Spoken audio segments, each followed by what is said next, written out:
the undead settlement. Home of the curse-rotten Greatwood. This where things get interesting. The four characters begin to split, collecting unique items designed for their spec. Let's get started with my dexterity build. I ran to the road of sacrifice. I stopped to chat with Anri. Then I entered the Farron swamp. It's a long trip, but I wanted to get the Dream Chaser's ashes. With these ashes I can upgrade my weapons to +3 without hunting Titanite Shard. That was quite a bit of work, but it's worth it. I took the time to befriend a giant in the tower. With his help I cleared out the baddies and acquired a sexy dex weapon. The Great Scythe has range, and after being upgraded to +3, it has the bite to take down anything in this area. I gained 5 levels to 24 and fought the Greatwood boss.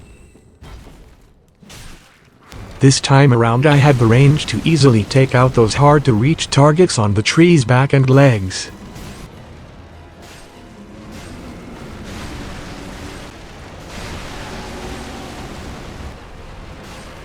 Zero death in the zone and 0 deaths to the great tree. 10 tenths would kill again. 4 points.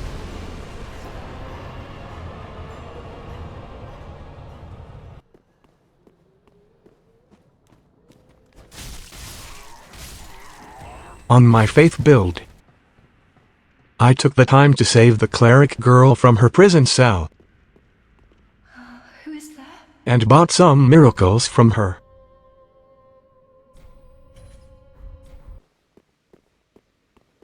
Then ran to the swamp to grab the Dream Chaser's ashes. I gained 5 levels and dedicated all 5 points to atonement so I can equip some miracles. Sadly, the cleric girl doesn't sell any damaging miracles, so I am stuck with the Astoris straight sword as my only damage output. I upgraded it to +3 and also picked up a cleric set along the way. What faith build is complete without the cleric set? The Astoris straight sword did well against the Greatwood boss.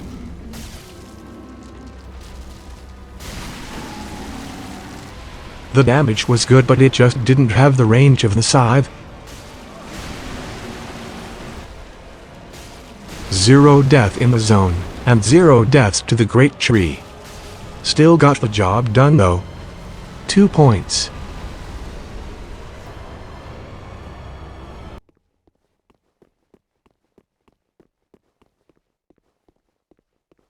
On my intel build, for the 3rd time I ran to the swamp to get the Dream Chaser's ashes. This time I stopped to recruit Orbeck to my cause. This is unexpected. What do you want? Then I kindled myself so I could fight Yellowfinger. He is an NPC invader, but what is really important is that he drops a pick that acts as a weapon and a staff. Perfect for my spellcaster.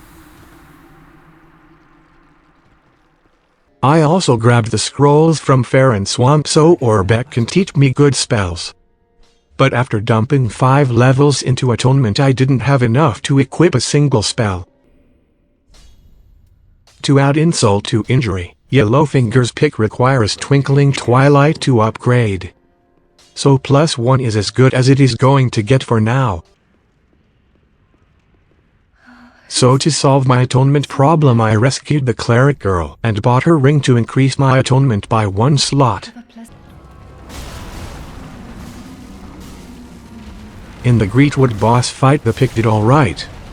The magic was handy while I could cast it. The combat was good until I ran out of spells, then it was just terrible. Being forced to choose between healing and magic Estus is a bad game mechanic. Casters have to predict how many Estus refills they will need for the upcoming battle. If you guess wrong, you screw yourself. Hopefully the sorcerer will get better. Hopefully. 0 death in the zone and 0 deaths to the great tree. 1 point.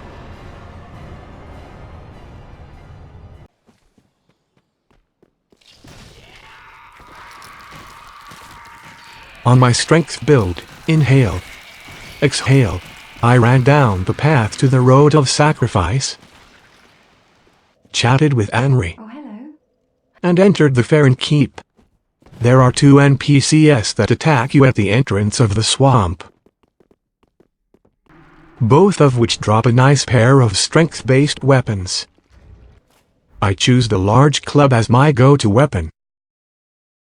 Then I acquired the Dream Chaser's Ashes.